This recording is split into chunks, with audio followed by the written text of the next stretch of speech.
2 روز قبل جو اپنی پریس کانفرنس میں جن جن باتوں کا اظہار کیا، انہوں نے کہا ہمیں اپنے گھر کی خبر ضرور لینی چاہیے، ہمیں یہ سوچنا ضروری ہے کہ ہمارے بارے میں اس وقت منفی سوچ کیوں دنیا رکھ رہی ہے۔ گھر کا انہوں نے ہاؤس آف شریف کا کہا ہے کہ اس کی خبر لینی چاہیے، اس لیے کہ وہاں 3 گروپ بن گئے، ایک مریم گروپ ہے، ایک شہباز گروپ ہے، ایک نواز گروپ ہے۔ ہاؤس آف شریف کی گھر بات کر رہے ہیں۔ اگر پاکستان کے گھر کی وہ بات کر رہے ہوتے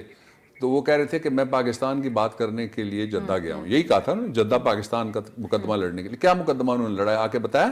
سرکاری خرچ پہ پریس کانفرنس سرکاری گھر پنجاب ہاؤس میں کی، ایک سوال کا جواب دینے کی ہمت نہیں تھی۔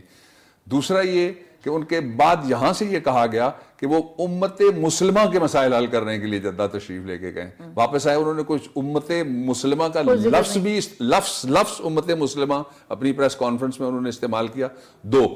اب اس پہ آ جائیے کہ وہ کیا فرما رہے ہیں۔ وہ جو فرما رہے ہیں وہ یہ ہے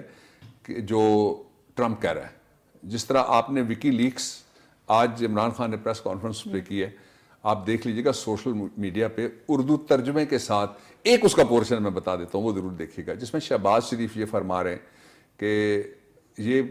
کہا کس کو جا رہا ہے، امریکنز کو کہا جا رہا ہے، ان کے گھر یعنی پاکستان میں ان کے ایمبیسی میں جا کے کہا جا رہا ہے کہ آپ کو پتا ہے میں شلوار قمیض کیوں نہیں پہنتا؟ انہوں نے کہا کیوں نہیں پہنتے؟ اس نے کہا اس لیے کہ میں لبرل ہوں،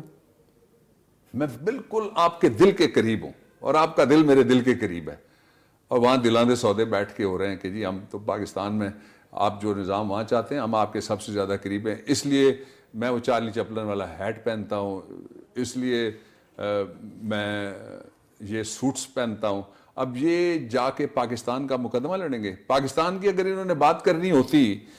تو یہ پاکستان میں جب وزیر اعظم تھے تو ایل ایس سی پہ ہونے والے قتل عام کی مذمت کر دیتے، مودی کا نام لیتے، انڈین فوج کی مذمت کرتے، اور کبھی کلبھوشن کو کمانڈر انڈین نیوی کلبھوشن کہہ کے یہ تو شرماتے ہیں جس طرح سے پتہ نہیں کل کوئی کیا ہونے لگا ان کے لیے وہاں۔ But sir what he has high lighted, Nawaz Sharif صاحب ایک طرف کہتے ہیں کہ یہ کوئی ڈکٹیٹر کا دور نہیں جو کسی ایک فون یا دھمکی پر ڈھیر ہو جائے۔ انہوں نے جس طرح سے کہا کہ ہماری اب 2001 میں اگر جمہوری حکومت ہوتی تو وہ اپنی خدمات کبھی نہ بیچتی۔ ہاں نہیں بالکل نہ بیچتی، بلکہ جا کے ٹریڈنگ کرتی، جس طرح یہ بیگم سمیت گئے تھے کارگل میں، اور جا کے پاؤں پکڑتی۔ یہ والا جو